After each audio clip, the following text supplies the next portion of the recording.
Breaking news. ఇప్పుడు నేను చెప్పే వార్త విన్న తర్వాత ఖచ్చితంగా నాకు మీ అభిప్రాయం కావాలి. పిల్లల్ని స్కూల్కి ఎందుకు పంపిస్తాం? విద్యాబుద్ధులు నేర్పిస్తారు అని, ఆటపాటలు స్కూల్లో నేర్పిస్తారు అని. తలలు పగలగొట్టడం అంటే ఇదేదో మాట వరుస కనటం కాదు. నిజంగానే తల పగిలిపోయేంత, పుర్ర ఎముక మెదడులోకి వెళ్ళిపోయేంతగా టీచర్లు కొడతారా? పొంగనూరులో ఒక ప్రైవేట్ స్కూల్ టీచర్ ఒక విద్యార్థిని తల పగిలేలా కొట్టాడు. ఒక్కసారి ఆ దృశ్యాలు చూడండి. ఆ దృశ్యాల్లో మీకు 2 ఇమేజెస్లో చాలా స్పష్టంగా కనిపిస్తోంది. 6వ తరగతి చదువుతున్న ఒక బాలిక ఎక్స్రే అది. 6వ తరగతి చదువుతున్న ఒక బాలిక ఎక్స్రే చూస్తే చూడండి ఒకసారి పుర్ర ఎలా పగిలిపోయిందో. 6వ తరగతి చదువుతున్న బాలిక స్కూల్లో అల్లరి చేస్తోందని, అదే స్కూల్లో పాఠాలు చెబుతున్న టీచర్ ఆ పాపని బ్యాగ్ తీసుకుని కొట్టాడు. స్కూల్లో పిల్లలు అల్లరి చేయక ఇంకేం చేస్తారు? 6వ తరగతి పిల్లలు అంటే అల్లరి చేసే ఏజ్ కదా, నేరాలు కాదు కదా పిల్లలు చేసేది. అల్లరి చేస్తారు, అలా కాదు ఇలాగని చెప్పుకోవాలి. అఫ్ కోర్స్ మనకి కొంత దండన ఉంది, పిల్లల్ని దండించాలి అనేది కూడా నేను కాదు. కానీ కొంత అల్లరి చేసేటప్పుడు చెప్పే విధానం ఒకటి ఉంటుంది అంతే తప్ప మనకున్న ఫ్రస్ట్రేషన్ అంతా పిల్లల తలల మీద, పిల్లల వీపుల మీద, పిల్లల చిన్న చిన్న చేతుల మీద తీర్చుకుంటామా? పిల్లలు స్కూల్లో అల్లరి చేయక ఇంకేం చేస్తారు? ఆ స్కూల్కి గ్రౌండ్ కూడా లేదంట. పిల్లల ఎనర్జీ ఏమవుతుంది? ఎప్పుడు చదువు అని కోడిపెట్టలను పెట్టి చిన్న చిన్న బాక్స్ లాంటి స్కూల్లో పెట్టి చదువులు చెప్పిస్తూ ఉంటే, ఆడుకోవాల్సిన ఏజ్లో పిల్లలు అల్లరి చేయక ఏం చేస్తారు? పిల్లలు అల్లరే చేస్తారు. అల్లరి చేసే పిల్లలకి ఏం చెప్పాలి? అలా కాదు, అల్లరి కాదు, గ్రౌండ్లో ఆడుకోండి, క్లాస్ రూమ్లో చదువుకోండి అని. అఫ్ కోర్స్ కళ్ళు ఎర్ర చేసి చెప్పొచ్చు, కళ్ళు పెద్దవి చేసి చెప్పొచ్చు, స్వరాన్ని మార్చి కొంచెం భయపెట్టేలాగా. ఒకవేళ టీచర్ కొడతారేమో అని అంటే పిల్లలు కొంచెం భయం, కొంతమంది ఒక్కొక్క రకంగా చెప్తుంటారు. ఇప్పుడు నేను పిల్లల్ని భయపెట్టాలి అంటే మళ్ళీ దీన్ని కూడా వక్రీకరించే వాళ్ళు ఉంటారు కాబట్టి నేను చెప్తున్నాను. అఫ్ కోర్స్ కొంతవరకు పిల్లల్ని అలా కాదు, కొడతాను అనో, దండిస్తాము అనో ఏదో చిన్నగా భయపెడతారు. అది కూడా తప్పే. కొంతమంది చాలామంది తప్ప అని అంటుంటారు. దీని మీద డిఫరెంట్ ఒపీనియన్స్ ఉంటాయి. ఓకే, నేను దాని జోలికి వెళ్ళట్లేదు. కానీ స్కూల్లో పిల్లలు చదువుకుంటారు, అల్లరి కూడా చేస్తారు. అల్లరి చేసే పిల్లలకు ఏం చెప్పాలి? అలా కాదు, ఇలా అని క్రమశిక్షణ నేర్పాలి. చిన్నప్పటి నుంచి మనం చదువుకునేటప్పుడు కూడా ఒక చిన్నపాటి దండన ఉండేది. ఆ దండన కూడా ఎలా ఉండేది? వ్యాయామం చేసేలాంటి దండన ఉండేది. గుంజీలు తీయమనేవారు, ఒంగోమనేవారు, గోడ కుర్చీ వెయ్యమనేవారు. ఇలాంటి దండన పద్ధతులు ఉండేవి. అది కూడా మనకి వ్యాయామం లాంటివి ఉండేవి. ఎండలో నిలబెట్టేవారు, విటమిన్ డి వచ్చేది. ఇప్పుడు పొద్దున్న పిల్లలు 7 గంటల స్కూల్కి పంపిస్తుంటే సాయంత్రం 4 గంటలకు మళ్ళీ వ్యాన్లో ఎక్కి ఇంటికి వస్తూ ఉంటే కనీసం ఎండ కూడా ఒంటికి తగలకుండా పిల్లలకి కోడి పెట్టలను పెట్టే బాక్సులు లాంటి స్కూళ్ళలో విద్యలు నేర్పిస్తూ అల్లరి చేశారని తల పగల కొడతారా పాపది? ఇటీవల కాలం ఇది ఒక్కడే కాదు. ఎందుకింత చెప్పాల్సి వస్తుందంటే మనుషుల్లో ఫ్రస్ట్రేషన్ పెరిగిపోతుంది. విద్యాబుద్ధులు చెప్పాల్సిన టీచర్స్లో ఫ్రస్ట్రేషన్ ఉంటే కొంచెం కంట్రోల్ చేసుకోండి ప్లీజ్. తల్లి, తండ్రి, గురువు, దైవం అంటారు. తల్లి, తండ్రి తర్వాత ఆ ప్లేస్ గురువుకే ఇచ్చారు కాబట్టి గురువుని నేను ఏమనాలని అనుకోవడం లేదు. కానీ కంట్రోల్ తప్పొద్దు. పిల్లల్ని ఈ విధంగా చూడండి ఒకసారి, మెదడు లోపలికి వెళ్ళిపోయింది, పుర్రె లోపలికి వెళ్ళిపోయింది. ఇలాగా పిల్లల్ని దండించేది. పొంగనూరులో మా పాప 6వ తరగతి చదువుతోంది. 6వ తరగతి చదువుతున్న పాపను బ్యాగ్ తీసుకుని కొట్టారంట టీచర్. 3 రోజులైందంట. పాప తలనొప్పి వస్తోంది అని వాళ్ళ అమ్మకి చెబుతూ ఉంటే వాళ్ళకి ఫస్ట్ అర్థం కాలేదంట. ఆ తర్వాత హాస్పిటల్కి తీసుకువెళ్ళారు. బెంగళూరులో హాస్పిటల్కి తీసుకువెళ్ళిన తర్వాత వైద్యులు స్కానింగ్ చేసి చూస్తే అదిగో చూడండి ఒకసారి, షాక్ అయ్యి ఆ తల్లి కళ్ళు తిరిగి పడిపోయేంత నెత్తి పగిలిపోయింది. ఆ పుర్రె లోపలికి వెళ్ళిపోయింది. చూడండి ఒకసారి, 1 అంగుళం మందంలో ఆ పుర్రె ఎముక పగిలిపోయి లోపలికి వెళ్ళిపోయింది. తల ఎంత సెన్సిటివ్ అబ్బా, తల పాటి ఎంత సెన్సిటివ్. అరే మెదడు ఉండాలి కదా, అక్కడ ఎక్కడ కొడుతున్నామని ఆలోచన ఉండాలి కదా. పిల్లలు కొడతారా అంటే అలా కొడతారా? బ్యాగ్ తీసుకొని, బహుశా ఆ బ్యాగ్లో అమ్మాయి స్కూల్కి పట్టుకెళ్ళి వాటర్ బాటిల్ ఉండి ఉంటుంది. బ్యాగ్ తీసుకుని కొడితే ఇక్కడ ఆ బాటిల్ తాకి కొంత లోపలికి వెళ్ళిపోయింది, పుర్రె పగిలిపోయింది. కొట్టాడంటే ఆ టీచర్ ఎంత ఫ్రస్ట్రేషన్లో ఉన్నాడు. పిల్లలు స్కూల్కి వచ్చిన తర్వాత అల్లరి చేస్తుంటుంటారు, వాళ్ళని కంట్రోల్ చేయాలి. క్రమశిక్షణలో పెట్టాలి, విద్యాబుద్ధులు నేర్పించాలి. అందుకే స్కూల్లో గ్రౌండ్లు ఉండాలని చెప్పేది ఎందుకు? ఇప్పటికీ చాలా స్కూల్లో ఏం చేస్తున్నాయంటే ఎక్కడో గ్రౌండ్ ఒక 5-6 కిలోమీటర్ల దూరంలో గ్రౌండ్ ఉందని చెప్పి అనుమతులు తీసుకొని కనీసం పిల్లలకి డ్రిల్ అవర్స్ కూడా ఉండట్లేదు. మరి ఆ ఏజ్లో, అల్లరి చేసే ఏజ్లో ఎప్పుడు కోడి పెట్టాలంటే గదుల్లో కుక్కి బుక్స్ అంటూ ఉంటే వాళ్ళ ఎనర్జీ ఏమవుతుంది? ఎక్కడ చదువుకుంటారు? అల్లరి అనేది కూడా ఒక ఎనర్జీ, అది ఇప్పుడు డిశ్చార్జ్ అవుతూ ఉండాలి గ్రౌండ్లో. మరి మీరు కనీసం ఆటలాడించరాయే, కనీసం వాళ్ళకి ఎండ తగిలే విధంగా కూడా చదువులు చెప్పరాయే. ప్రతి పిల్లల్లో ఈరోజు చూస్తే విటమిన్ డి డెఫిషియన్సీ ఎందుకు ఉంది అంటే కోడి పెట్టాలంటే స్కూల్లో కుక్కి చదువులు చెప్తున్నారు కాబట్టి. ఆ స్కూల్లో చదువు చెప్తున్న ఒక టీచర్కి 6వ తరగతి పాప అల్లరి చేసింది అని ఫ్రస్ట్రేషన్ గురయ్యా టీచర్. బ్యాగ్ తీసుకుని కొడతారా నెత్తిపైన? ఆ పాప చూడండి ఒకసారి, ఇంత్రిట్లో ప్రాణాపాయం తప్పింది. తలపైన తగిలితే ఏమవుతుంది? చిన్న హృదయం కదా పాపది. 6వ తరగతి పాప అంటే ఎంత ఉంటుంది? ఆ బోన్స్ డెన్సిటీ ఎంత ఉంటుంది? మీరు కోపంతో బ్యాగ్ తీసుకుని కొట్టామంటే ఎంత ఫ్రస్ట్రేషన్లో ఉన్నావు నాకు అర్థమవుతుంది. మై డియర్ టీచర్, బ్యాగ్ తీసుకుని ఆ పాపను తల పగల కొట్టేలా ఉన్నామంటే ఇంత ఫ్రస్ట్రేషన్లో మీరు పిల్లలు అల్లరి చేస్తారు. అఫ్కోర్స్ ఒక 40 మందో 30 మందో పిల్లలు క్లాస్ రూమ్లో ఉండొచ్చు, కంట్రోల్ చేయగలగాలి కదా. వాళ్ళని అలా కాదు. టీచర్ వచ్చిన తర్వాత సైలెన్స్ అనేటప్పుడు పిల్లలందరూ సైలెంట్ అవుతారు, కామ్గా ఉంటారు. ఆ తర్వాత వాళ్ళు అల్లరి చేస్తూ ఉంటే ఇది కాదు, మనం ఇలా చదువుకోవాలి, ఇలా అల్లరి చేయకూడదని చెప్పాలి. పిల్లలు అల్లరి చేస్తారు, ఒక సమయంలో వాళ్ళు చేసే ఒక అల్లరి ఎంజాయ్ చేయాలి.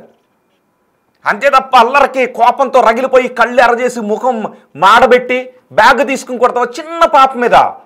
ఏదో నేరస్తురాల్ని, ఏదో జైల్లోంచి పారిపోతున్న ఖైదీని, దేశం మీద దాడి చేయడానికి వచ్చిన టెర్రరిస్ట్ని కొట్టినట్టు ఒక బ్యాగ్ తీసుకుని మీకున్న కోపానంతా నా పాప మీద తీర్చుకుంటారా? ఇప్పుడు ఆ పాప ఆరోగ్య పరిస్థితి ఏంటి? మెదడుకి గట్టి దెబ్బ తగిలితే వాళ్ళ జీవితం మీద ఎలాంటి ఎఫెక్ట్ ఉంటుందో తెలీదా? తలపైన కొడతారా మీరు? ఏం చదువుకున్నారు? నిజంగానే మీరు బీఈడీ కంప్లీట్ చేసి వచ్చారా? చెప్పలేదా బీఈడీలో మీకు? సైకాలజీ లేదా మీకు? పిల్లలతో ఎలా ఉండాలో చెప్పలేదా మీకు? నిజంగానే బీఎడ్ కంప్లీట్ చేసి మీరు టీచర్కి వచ్చారా అక్కడికి? లేదంటే ఆ స్కూల్ ఎవరినంటే వాళ్ళని టీచర్స్కి అపాయింట్ చేసుకుంటూ ఉందా? కనీసం టీచర్స్ ఎలా ఉన్నారు, పిల్లలతో ప్రవర్తించే విషయంలో టీచర్స్ ఏ విధంగా ఉండాలి అనేది టీచర్స్కి ఒక క్లాస్ పెట్టండి, స్పెషల్ క్లాసులు. ఒక్క టీచర్ ఉంటే సరిపోదు ఇలాంటి వాళ్ళు. ఒకసారి మా ప్రతినిధి దామోదర్ కూడా ఉన్నారు మనకి అందుబాటులో. దామోదర్తో మనం మాట్లాడదాం. దామోదర్, ఆ విజువల్స్ చూస్తుంటేనే చాలా దారుణంగా ఉంది, చాలా ఘోరం. అంతలా ఎలా కొట్టాడు టీచర్? ఇప్పుడు ఆ పాప ఆరోగ్య పరిస్థితి ఎలా ఉంది? రోహిత్, అమ్మాయిని ఏదైతే బెంగళూరులోని నిమాన్స్ ఆసుపత్రికి తరలించారు, ఆలస్యంగా ఈ విషయం వెలుగు తీస్తుంది. ఏదైతే పొంగనూరు పట్టణంలోని భాష్యం పాఠశాలలో 6వ తరగతి నాగశ్రీ చదువుతోంది. ఆ అమ్మాయి అల్లరి చేస్తుందంటూ హిందీ టీచర్ సలీం బాషా అమ్మాయి మీద బ్యాగ్ తో తల మీద కొట్టాడు. బ్యాగ్ లో ఉన్న స్టీల్ వాటర్ బాటిల్ లో నీళ్లు తీసుకుని వెళ్తుంది. బ్యాగ్ లో వాటర్ బాటిల్ కూడా లోపలే ఉండడం వల్ల తల మీద తగిలిన దెబ్బకు తీవ్రంగా తల నొక్కిపోయింది. ముఖ్యంగా బుర్రె పైన గాయం ఏర్పడింది. దీంతో స్థానికంగా ఉన్న ఆసుపత్రికి తీసుకెళ్లి సిటీ స్కాన్ చేస్తే వారు ఉన్నత స్థాయి మెరుగైన చికిత్స కోసం బెంగళూరుకు తరలించమన్నారు. ప్రస్తుతం అమ్మాయికి బెంగళూరులో చికిత్స జరుగుతుంది. అమ్మాయికి అయితే ప్రస్తుతానికి అమ్మాయి ఆరోగ్య పరిస్థితి నిలకడగా ఉన్నప్పటికీ భవిష్యత్తులో ఏదైనా ప్రమాదకరమైన పరిస్థితి ఏర్పడే అవకాశం ఉందని కూడా డాక్టర్లు చెప్పినట్లు. ముఖ్యంగా ఈ వయస్సు పెరిగే కొద్దీ బుర్రె కూడా పెరిగే అవకాశం ఉంది. అక్కడ గాయం ఏర్పడడం వల్ల భవిష్యత్తులో కొంత ఇబ్బందికరమైన పరిణామాల అమ్మాయికి తలెత్తే అవకాశం ఉంది. దీనికి శస్త్రచికిత్స కూడా అవసరమని కూడా చెప్పినట్లు సమాచారం. మొత్తం మీద దీనికి సంబంధించి అమ్మాయి తల్లి ఫిర్యాదు మేరకు పొంగనూరు అర్బన్ పోలీసులు కేసు నమోదు చేశారు. దానిపైన వారు దర్యాప్తు చేస్తున్నారు. అయితే పాఠశాల యాజమాన్యం మాత్రం ఆ టీచర్ ను సస్పెండ్ చేసి చేతులు దులుపుకున్నట్లు సమాచారం. మొత్తం మీద ఈ కేసుకు సంబంధించి డిఎస్పీ ప్రభాకర్ ను మనం ప్రశ్నించాము, ఆయన వివరణ అడిగాము. అయితే ఆయన చెప్పింది ఏమంటే దీనికి సంబంధించి సలీం బాషా పైన కేసు నమోదు చేశాము. అదే విధంగా పాఠశాల యాజమాన్యానికి అయితే అక్కడ ఉన్న ప్రిన్సిపాల్ కూడా నోటీసులు ఇచ్చాము, ప్రస్తుతం వారిని విచారిస్తున్నామని చెప్పారు. అయితే డిఈఓ ఈ రోజు అక్కడికి ఎంఈఓను విచారణకు పంపించాడు. అక్కడ ఏం జరిగింది, అసలు వాస్తవం ఏమిటి అన్నది తనకు ఒక నివేదిక ఇవ్వాలంటే కూడా డిఈఓ ఆదేశించాడు. ఈ విషయం ఏదైతే విద్యాశాఖ మంత్రి నారా లోకేష్ దృష్టికి కూడా వెళ్ళింది. ఆయన వెంటనే యాజమాన్యంతో పాటు అటు విద్యాశాఖ అధికారులు కూడా ఆ అమ్మాయికి మెరుగైన చికిత్సను అందించమంటూ ఆదేశాలు జారీ చేసినట్లు సమాచారం.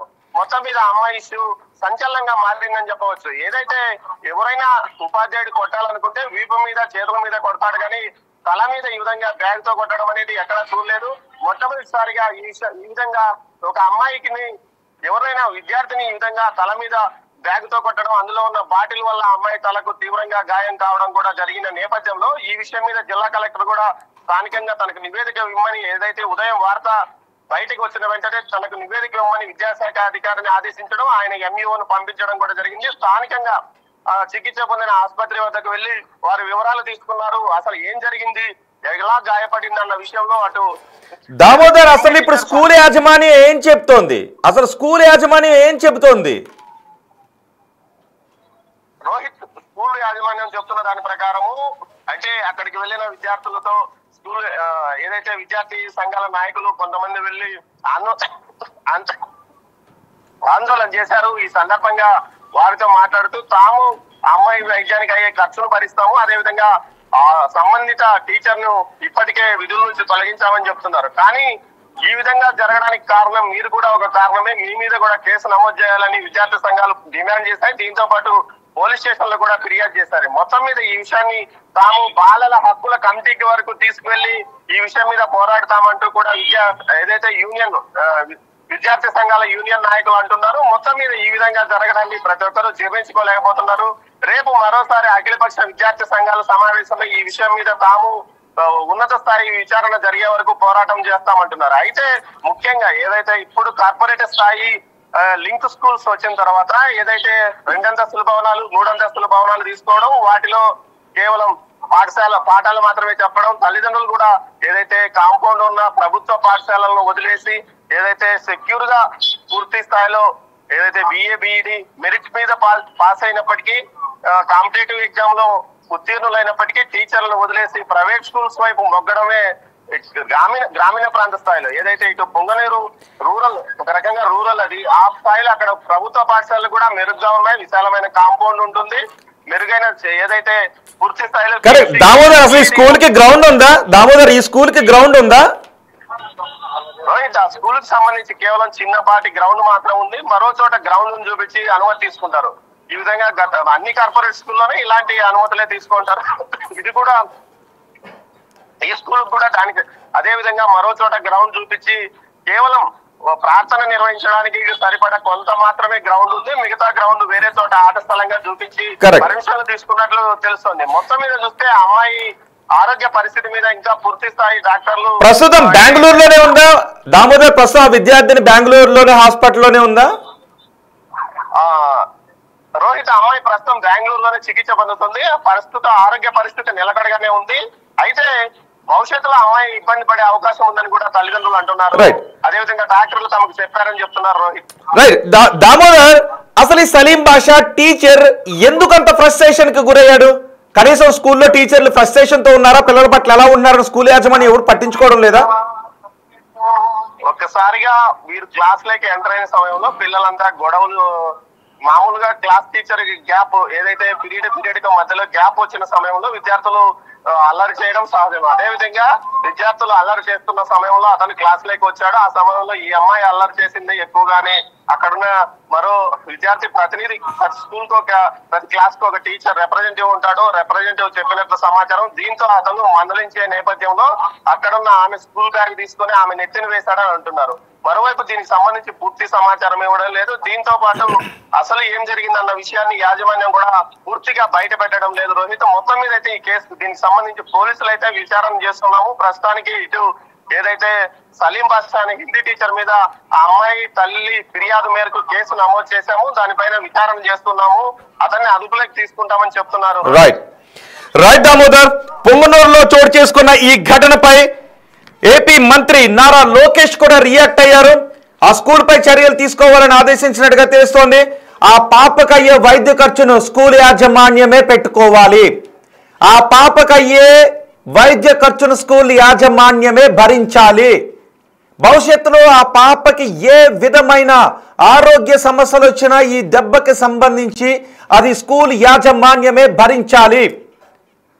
అరే 6వ తరగతి పిల్లలు అల్లరి చేయకి ఏం చేస్తారు? స్కూల్లో కోడి పెట్టలను పెట్టే చిన్న చిన్న బాక్సులు లాంటి స్కూల్లో పిల్లలు కుక్కి చదువు చెప్పండి, అల్లరి చేయొద్దు, నోటి మీద వేరేసుకొని కూర్చోండి అంటే వాళ్ళు మాట్లాడకుండా కూర్చుంటారా? అరే వాళ్ళలో ఉన్న ఎనర్జీ ఎక్కడ డిశ్చార్జ్ అవుతుంది? మీకు గ్రౌండ్లో ఉండవు, కనీసం ఆటలాడించరు, డ్రిల్ చేయించరు. ఎన్ని పీఈటీ అవర్స్ పెడుతున్నారు రోజుకి కనీసం ఒక అరగంట అయినా మీరు పీఈటీ డ్రిల్ చేయిస్తున్నారా? ప్లే ఓవర్ పెడుతున్నారా? పట్టించుకొని ఏమీ ఉండవు. అల్లరి మాత్రం చేయకూడదు. కంప్యూటర్ లాగా కూర్చుండాలి. టీచర్ స్టాండ్ అంటే స్టాండ్, సిట్ అంటే సిట్, నోటి మీద వేరేసుకోండి అంటే వేరేసుకోవాలి. అంటే కంప్యూటర్ లాగా ఉండాలన్నా ఆదేశాలు పాటిస్తుండే కంప్యూటర్లా ఉండాలన్నా పిల్లలు కదా, ఎదిగే పిల్లలు అల్లరి చేస్తారు, మాట్లాడతారు పక్క వాళ్ళతో. స్కూల్లో ఏ విధంగా ఉండాలి, సమాజంలో ఏ విధంగా ఉండాలి అని విద్యాబుద్ధులు నేర్పాలి, ఆటపాటలు కదా నేర్పాలి. వచ్చిన తర్వాత పాప అల్లరి చేసింది అని చెప్తే బ్యాగ్ తీసుకుని కొడతావా మై డియర్ టీచర్? ఇలాంటి ఫ్రస్ట్రేషన్ ఎవరికైనా ఉంటే దయచేసి అదుపులో పెట్టుకోండి. పిల్లల మీద మీ ప్రతాపాన్ని చూపించకండి. వాళ్ళని బయట నుంచి వచ్చిన టెర్రరిస్టులు ఏం కాదు. మీరు కోడి పెట్టలను పెట్టే బాక్సులు లాంటి స్కూళ్ళలో పెట్టి చదువు చెప్తున్నా వాళ్ళు చదువుకుంటూ ఉన్నారు. పిల్లలు చిన్న మనసులు కదా వాళ్ళవి. చిన్న దెబ్బ తగిలితే అల్లాడిపోతారు కదా. చూడండి ఎంత తల పగిలేలా కొట్టాడు ఆ టీచర్. ఒకవేళ ఇలాంటి మీరు మిగిలిన స్కూల్ యాజమాన్యాలు కూడా చెప్తున్నా, మీ స్కూళ్ళలో ఇలాంటి ఫ్రస్ట్రేటెడ్ టీచర్స్ ఉన్నారేమో ఒకసారి చెక్ చేయండి. పిల్లలతో ఎలా ఉండాలి అనేది స్కూల్ టీచర్స్, స్కూల్లో ఎలా ఉండాలి, సమాజంలో ఎలా ఉండాలి అనేది, పిల్లలకి ఎలా చదువుకోవాలనేది పిల్లలకి చెప్పడంతో పాటు పిల్లలతో ఎలా ఉండాలి, పిల్లలతో ఎంత ప్రేమగా ఉండాలి, ఎంత ఆప్యాయంగా ఉండాలి, గురువు పట్ల, సమాజం పట్ల, తల్లిదండ్రుల పట్ల పిల్లలు ఎటువంటి దృక్పథంతో మెలగాలి అనేది వాళ్ళకి విద్యాబుద్ధులు నేర్పిస్తూ టీచర్స్ కూడా చెప్పండి వాళ్ళు ఎలా ఉండాలో. బీఈడీ కంప్లీట్ చేసే కదా వచ్చారు మీరు సలీం బాషా గారు. అరే ఆ పాప ఇప్పుడు ఎదిగే వయసు, 6వ తరగతి చదువుతోంది. రాను భవిష్యత్తులో ఆ దెబ్బ కారణంగా ఆ పాపకి ఏదైనా ఆరోగ్య సంబంధిత సమస్యలు వస్తే ఎవరు సమాధానం చెప్తారు? ఈరోజు వైద్యం చేయించామని చేతులు దులిపేసుకోవచ్చు కాక, కానీ ఎంత దెబ్బ తగిలిందో ఒకసారి చూసారా? కొంతమంది కమెంట్స్ పెట్టారు, పిల్లల్ని తలపై కొట్టకూడదు, ఇట్స్ వెరీ డేంజరస్ అని ఎవరు రోజక్క సలహా కామెంట్ చేశారు. ఒక పోల్ కూడా పెట్టాను. ఎందుకంటే చాలామంది టీచర్లు ఉంటారు, చూస్తూ ఉంటుంటాం, దవడ మీద కొడుతున్నారు కొంతమంది టీచర్లు. తప్పండి, దవడ మీద కొట్టొద్దు, ప్రాణాలు పోతాయి. ఇక్కడ తగిలితే ప్రాణాలు పోతాయి. ఆ తర్వాత మీరు ప్రాణాలు అయ్యో అమ్మో అనుకుంటే కుదరదు, ఏం చేయలేరు. ఇంకొంచెం ఆ తలపైన ఏమైనా ఇన్నుంటే ఆ పాప ప్రాణం పోయేది. చావు బతుకుల మధ్య ఆసుపత్రిలో ఉంది. ఫ్రస్ట్రేషన్ తీర్చుకోకండి పిల్లలపైన. గ్రౌండ్లో కాసేపు ఆటలాడించండి, వాళ్ళు ఎనర్జీగా ఉంటారు. వాళ్ళ ఎనర్జీ ఎక్కడో చోట డిశ్చార్జ్ కావాలి పిల్లలది. స్కూల్లో ఎప్పుడు బుక్స్ పైనే ఉండి ఇంటికి వెళ్ళిన తర్వాత ట్యూషన్స్ బుక్స్ పొద్దున్న 7 గంటలకు 8 గంటలకు పంపిస్తారు. కనీసం ఎండ కూడా తగలదు వాళ్ళకి. స్కూల్కి వచ్చిన తర్వాత మళ్ళీ స్కూల్లో సైలెన్స్, మాట్లాడదు పక్క వాళ్ళతో అంటే మరి వాళ్ళకున్న ఎనర్జీ ఎక్కడ డిశ్చార్జ్ అవుద్ది? ఆటలాడించరు, స్కూల్లో మాట్లాడొద్దు. పిల్లలు అల్లరే చేస్తారండి, కానీ వాళ్ళని అల్లరి చేసేటప్పుడు మితిమీరిన అల్లరి చేస్తూ ఉంటే, వాళ్ళ లైన్ దాటుతూ ఉంటే చెప్పే రకంగా చెప్పాలి, తలలు పగలగొట్టరు. సో మీరేమనుకుంటున్నారు? ఇది పొంగనూరులో జరిగింది. పొంగనూరులో భాష్యం స్కూల్లో 6వ తరగతి చదువుతున్న బాలిక అల్లరి చేసింది అని క్లాస్ టీచర్ చెబితే, తర్వాత వచ్చిన హిందీ టీచర్ బ్యాగ్ తీసుకుని ఆ పాప తలపై కొడితే, అదిగో చూడండి ఒకసారి ఫుల్ ఫ్రేమ్లో చూపించండి ఒకసారి దాన్ని. అదిగో అంత చూసారు ఒకసారి తల, ఆ 2 ఫ్రేమ్స్లో మీరు చూడొచ్చు. తలనొప్పి వస్తుంది అని ఆ పాప అంటూ ఉంటే ఆమెకు ఆ తల్లికి అర్థం కాలేదు. తర్వాత భయం వేసి బెంగళూరులో ఒక హాస్పిటల్కి తీసుకువెళ్ళారు. ఒక దగ్గరలోనే హాస్పిటల్కి తీసుకువెళ్తే బెంగళూరు తీసుకువెళ్ళమన్నారు. ఆ తర్వాత స్కాన్ చేసి చూస్తే ఇదిగో తల పుర్రె ఇలా పగిలిపోయి కనిపించింది. మెదడు లోపలికి వెళ్ళి ఇలా నొక్కుకుపోయింది. బహుశా ఇప్పుడు సర్జరీ చేయాలని అనుకుంటున్నారు. ప్రస్తుతానికి నిలకడగానే ఉంది పాప ఆరోగ్యం. ఆ పాపకి ఏం కాకూడదు, ఆరోగ్యం నిలకడగా ఉండాలని కోరుకుంటూ ఉన్నాం.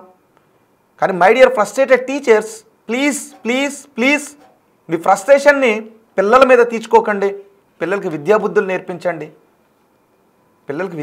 నేర్పించండి, ఆటలాడించండి. మీకు ఏదైనా ఫ్రస్ట్రేషన్ ఉంది అంటే పిల్లలపైన ప్లీజ్ దయచేసి తీర్చుకోవద్దు. ఇలా చిన్న చిన్న మనసుల వాళ్ళవి అల్లాడిపోతారు చిన్న దెబ్బ తగిలిందంటే.